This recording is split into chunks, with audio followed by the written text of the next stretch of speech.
The Princess and the Peace Story. In a land far, far away, there was a glorious kingdom. In the kingdom stood a great castle, and inside the castle lived a handsome prince. The prince was sad.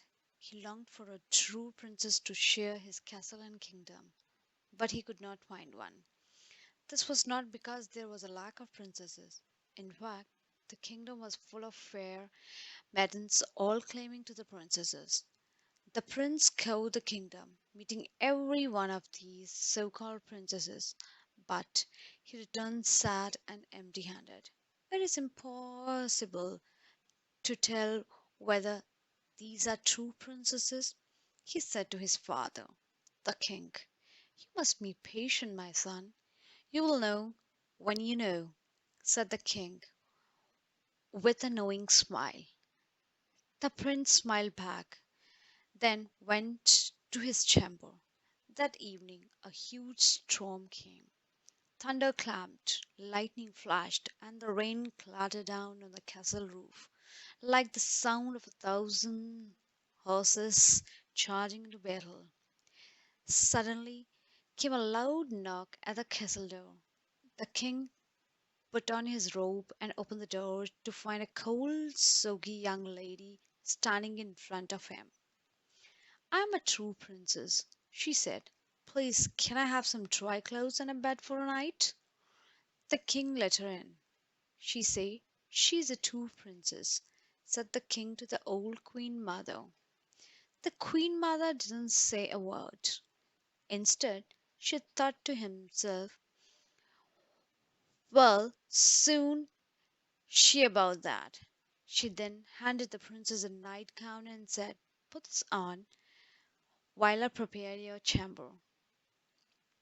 The queen mother began preparing the chamber, but in a very peculiar way. First, she took the covers, sheets, and mattresses off the bed. Then she placed a single garden pea on the bedstead, and then she laid 20 mattresses on top of the pea, taking care to separate each layer with a soft eiderdown quilt. After this, she replaced the bedclothes on the top mattresses and said to the princess, your chamber is ready. The bed was now so high off the ground that the princess needed to climb a ladder to get into the bed. The princess climbed the ladder, got under the cover, extremely thankful for having been taken in for the night. At breakfast the next morning, the queen mother turned to the princess and asked, my dear princess, how did you sleep? Not at all well, said the princess.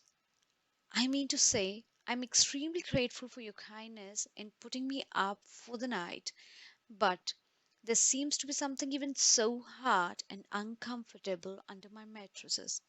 I didn't sleep a wink. My, replied the queen mother, is that so? The queen mother turned to the prince and said, I believe we have found your true princess, for none but a true princess possesses such a delicate sense to feel a single plea, though 20 mattresses and 20 of my finest quilts. You must wed immediately. The prince was overjoyed. He turned to the princess and said, dear princess, would you do me the great honor of becoming my wife? She blushed. Then, taking a moment to finish a mouthful of the cereal, said, oh, only on one condition. Anything, replied the prince. She looked back at the prince with a cheeky guinea and said, that you promise, dear prince, from this day forwards, that any pea that should enter this castle is simply for eating, and not for the sleeping upon. The prince looked back at her, shrugged, and said, I promise.